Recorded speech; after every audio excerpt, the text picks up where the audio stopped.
Hi there, my name is Galen Culp and I'm with Effective Altruism.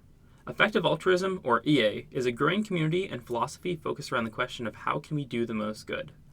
I hope today's presentation will provide a useful foundation to begin thinking about this question by covering the topic of why you should evaluate your causes instead of assuming that they are effective. So I'll start off by discussing why it's important to prioritize between different causes when deciding what to work on, donate to, or advocate for. So, example. Both cancer and malaria are fatal, debilitating, and tragically common. Suppose you have $1,000 and split it evenly between these two extremely important causes via 1. Funding screenings for lung cancer research, and 2. Funding insecticide-treated bed nets to protect children from malaria. Let's take a look at each. $500 is enough to scan 2 people for lung cancer, which in expectation provides about 10 additional days of life. Meanwhile, $500 is also enough to produce and distribute 50 bed nets. Each one protects 2 children under the age of 5 from getting malaria, which, in expectation, gives a few additional years of life. This figure shows the massive inequality that comes from equally supporting causes. If we don't donate $500 to support lung scans for 2 people, then we could have bought malaria nets for 100 children, we're implicitly helping 2 people to a small degree over 100 people to a large degree. So, supporting all causes equally is unfair. When we care about all people, we need to prioritize the most effective causes and interventions.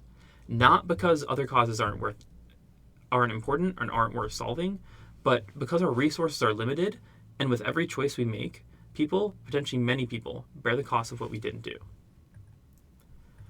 So, it's very important that we prioritize between causes, but how do we choose? The opportunities to help people are far from obvious. This next example shows why. In 2011, Harvard conducted an experiment to determine which of the following actions increase school attendance the most per dollar spent in rural Kenya. So think about which of these was best. Unconditional cash transfers, informing parents about the benefits of education, deworming children, merit-based scholarships, free uniforms. Keep the answer in your head now. Here are the results. As you can see, some of the causes were much more effective than others, and by an extremely wide margin. Information about education, the number 1, was 100 times more efficient than cash transfers, the one in last place.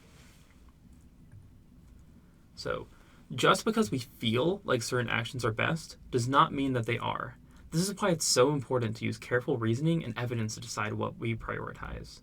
To find better opportunities to help, we need to explicitly consider what to look for when evaluating a cause. 3 factors that are especially useful in identifying the best opportunities to help are scale, neglectedness, and solvability, which I cannot get into in this presentation, unfortunately, but you can find more information by Googling these concepts online. So while the advice I gave today is fairly obvious, it is very rarely the case that people analyze their actions to see if they're the most helpful. I'm out of time, but if you'd like to see how to apply this framework to your life, including your careers and visions for the future, please email me later.